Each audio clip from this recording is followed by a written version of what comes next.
എടാ ഭ്രാന്ത, മണ്ട, രാജ്യദ്രോഹി പ്രകാശ് രാജയെ, തനിക്കിത് എന്തിന്റെ കേടാണ്? താൻ കോടിക്കണക്കിന് രൂപ വരുമാനമുള്ള ഒരു സിനിമാ താരമല്ലേ? ഹിന്ദിയിലും തമിഴിലും അടക്കം ഇന്ത്യയിലെ എല്ലാ ഭാഷകളിലും അഭിനയിക്കുന്ന ഇന്ത്യ കണ്ട ഏറ്റവും നല്ല അഭിനേതാക്കളിൽ ഒന്നല്ലേ? തനിക്ക് മിണ്ടാതെ ജീവിച്ചൂടെ? ഉമർ ഖാലിദ് അടക്കമുള്ളവർ 5 വർഷമായിട്ട് അനീതി നേരിട്ട് വിചാരണ കൂടാതെ ജയിലിൽ കിടക്കുകയാണ്. താൻ എന്തിനാ ഇതൊക്കെ പറയണേ? നമുക്ക് സ്വന്തം കാര്യം നോക്കി ജീവിച്ചാൽ പോരെ? ഈ പ്രകാശ് രാജിനെ പോലുള്ള വട്ടന്മാരെ കൊണ്ട്, രാജ്യദ്രോഹികളെ കൊണ്ട് എന്തൊരു ശല്യമാണ് നോക്കിയേ. നമ്മുടെ നാട്ടില് ഉമർ ഖാലിദ്, ഷാർജിൽ ഇമാം അടക്കമുള്ള പലരും ഉണ്ട്. അവരെ 5 വർഷമായിട്ട് അല്ലെങ്കിൽ പല വർഷങ്ങളായിട്ട് പലരെയും വിചാരണ കൂടാതെ ജയിലിലിടുകയാണ്, ജാമ്യം നിഷേധിച്ചുകൊണ്ട്. അതായത് യഥാർത്ഥത്തിൽ വിചാരണ നടന്നാൽ, ട്രയൽ നടന്നാൽ അവരെല്ലാം പുറത്തു വരും. കാര്യം അവർക്കെതിരെയുള്ള പലതും ഫാബ്രിക്കേറ്റഡ് സ്റ്റോറീസ് ആണ്. ഞാൻ ഉമർ ഖാലിദിനെയും ഷാർജിൽ ഇമാമിനെയും എല്ലാം ശക്തമായി വിമർശിക്കുന്ന വ്യക്തിയാണ്. ദേശീയ ചാനലുകളിൽ ഇരുന്ന് ഇവരോടും ഇവരുടെ സുഹൃത്തുക്കളോടും എതിരെ ഫൈറ്റ് ചെയ്തിട്ടുള്ള വ്യക്തിയാണ്, ആശയപരമായി, ഐഡിയോളജിക്കലി അല്ലെങ്കിൽ പ്രത്യയശാസ്ത്രപരമായി. പക്ഷെ അതിനർത്ഥം 5 വർഷം ഈ ഉമർ ഖാലിദിനെയൊക്കെ പിടിച്ച് ജയിലിൽ വിചാരണ ഇല്ലാതെ ജാമ്യം കൊടുക്കാതെ ഇടണമെന്നാണോ? പക്ഷെ നമ്മളത് പറയേണ്ട കാര്യമില്ല. പിന്നെ പ്രകാശ് രാജ് കടുപ്പിച്ചു എന്ന് പറഞ്ഞാൽ ഭയങ്കര രീതിയിൽ കടുപ്പിച്ച് പല കാര്യങ്ങളും പറഞ്ഞിട്ടുണ്ട്. തനിക്കിതിന്റെ വല്ല ആവശ്യമുണ്ടോ? ഞാനിത് വായിക്കുന്ന പോലും ഇല്ല. ഇനി നാളെ കോടതിയിൽ പോകുമ്പോൾ എനിക്ക് ദ്രോഹം വരണം. ഞാനിത് വായിച്ചാൽ ശരിയാവില്ല. കോടതികളെ നിങ്ങൾ ഈ നാടിന് എന്താണെന്ന് പറഞ്ഞാൽ മതി. ഞാൻ പറഞ്ഞിട്ടില്ല കേട്ടോ. ഇനി അത് കാരണം നാളെ എന്നെ പിടിച്ചകത്തിട്ടരുത്. ഞാൻ ഇതേപോലെ സുപ്രീം കോടതി ജഡ്ജി തെറ്റായിരുന്നപ്പോ അദ്ദേഹത്തിന്റെ നടപടിയെ വിമർശിച്ചാണ് ശബരിമല കേസിൽ അടക്കമുള്ള കാര്യങ്ങളിൽ. പ്രകാശ് രാജെ, ഉമർ ഖാലിദ് മുസ്ലിം അല്ലേ, നമുക്കെന്താ?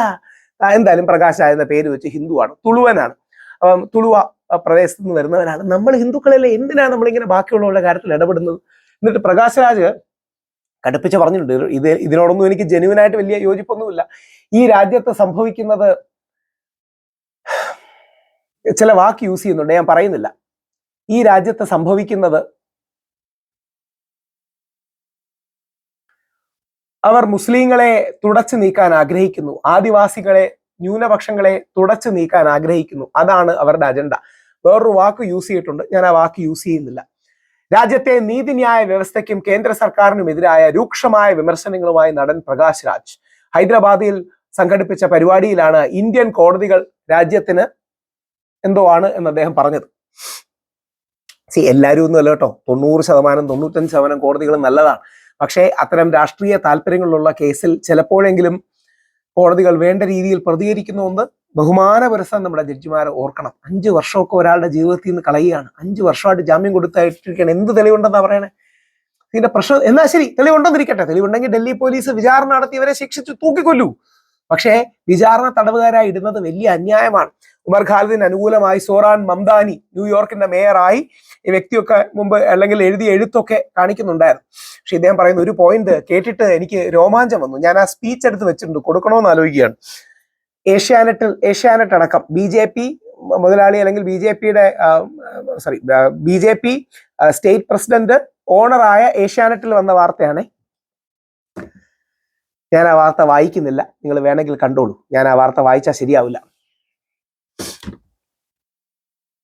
പ്രകാശ് രാജ് പൊള്ളിച്ച് പറയുന്നുണ്ട് പല കാര്യങ്ങളും.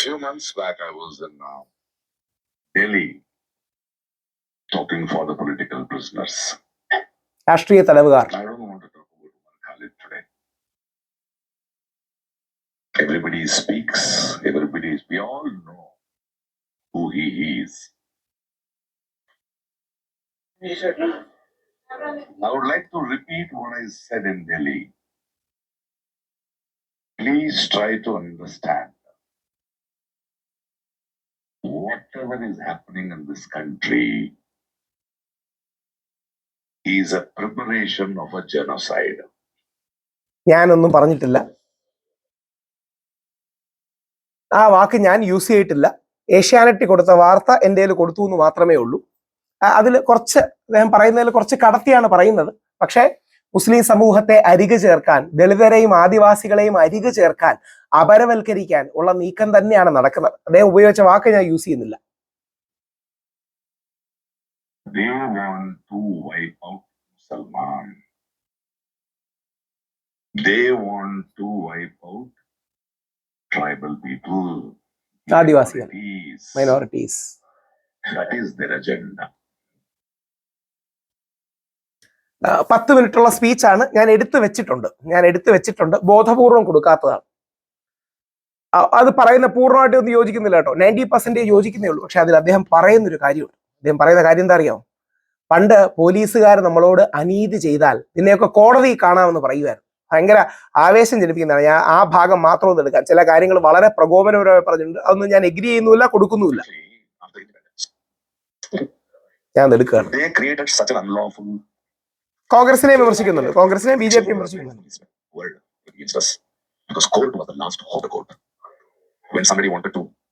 ഒന്ന് കേൾക്കണം, നമ്മുടെ നാട്ടിലെ കോടതികൾ കേൾക്കണം.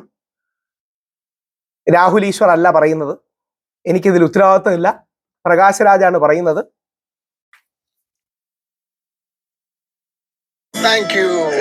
ആ സാധനം ഒന്ന് കേൾക്കണം, നോക്കുന്നു.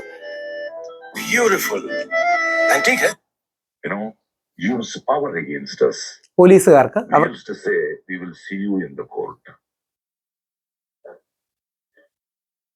എനിക്കത് കേട്ടപ്പോ ആവേശം തോന്നി. use power against us when somebody was wanted to silence us, when somebody wanted to use power against ആരെങ്കിലും നമ്മളെ നിശബ്ദരാക്കാൻ നോക്കിയാൽ ഞങ്ങൾ കോടതി കണ്ടോളാന്ന് പറയും. നിന്നെ കോടതി കാണാൻ എന്തുകൊണ്ടാണ് നമ്മൾ പറയുന്നത്? കോടതികളായിരുന്നു നമ്മുടെ അവസാന പ്രതീക്ഷ. അവസാന പ്രതീക്ഷ.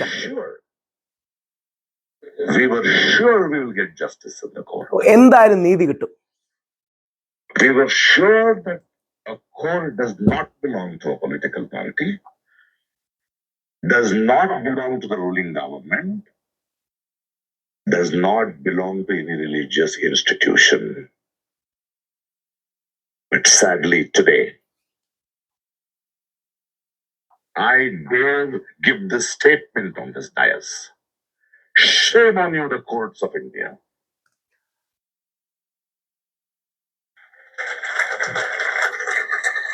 Because you are committing the biggest crime, killing justice.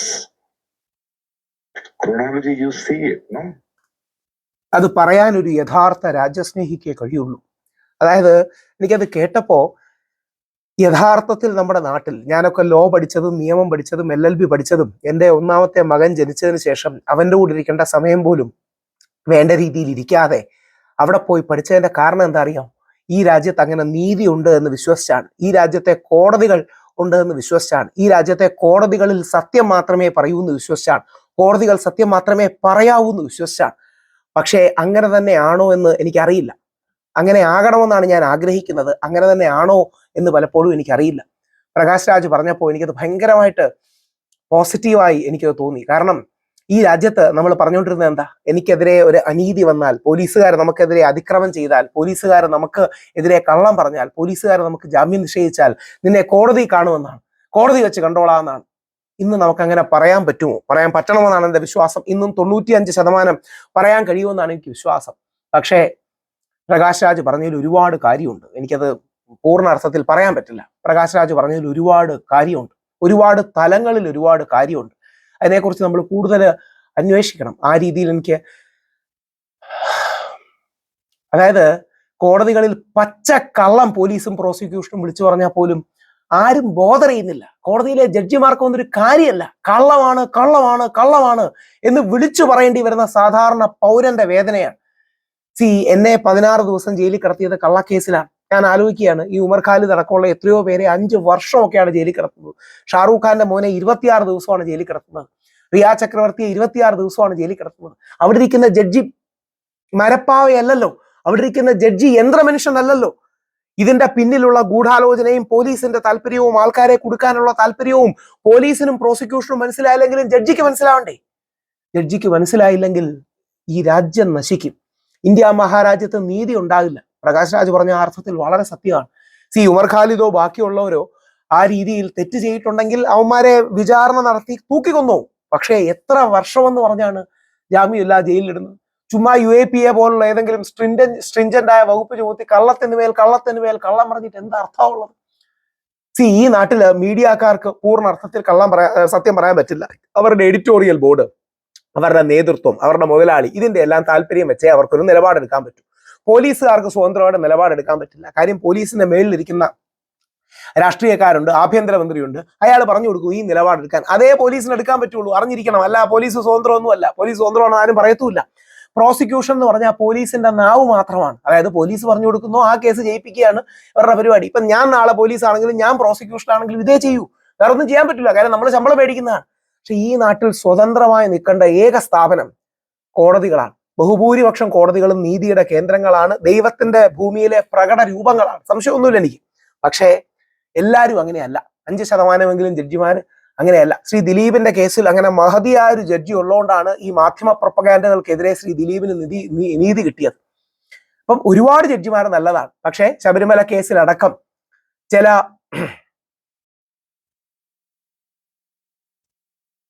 ആൾക്കാർ ശരിയല്ലാത്ത രീതിയിൽ പെരുമാറി. അത് നമുക്കറിയാം, ഞാൻ മുമ്പ് പറഞ്ഞിട്ടുണ്ട്, ഇനി വീണ്ടും പറയുന്നില്ല. ഇനി എനിക്ക് കോടതികളിലൊക്കെ പോകേണ്ടി വന്നു, അതിന്റെ പേര് എനിക്ക് മുൻകൂർ ജാമ്യം നിഷേധിക്കും. ഈ നാട് നന്നാണെങ്കിൽ കോടതികൾ നന്നാവണം. കള്ളം കോടതിയിൽ പറയാൻ സമ്മതിക്കരുത്. മഹാത്മാഗാന്ധിയുടെ ചിത്രം വെച്ചിട്ട് ആ കോടതിയുടെ ഫ്രണ്ടിൽ നിന്ന് കള്ളം പറഞ്ഞാൽ കള്ളമാണെന്ന് ചോദിക്കാനും പറയാനും ജഡ്ജിമാർ കഴിയണം. ഒരു നാട്ടിൽ ആര് നന്നായില്ലെങ്കിലും ജഡ്ജിമാരും ഡോക്ടർമാരും ടീച്ചർമാരും നന്നാവണം, ഓർത്തിരിക്കണം.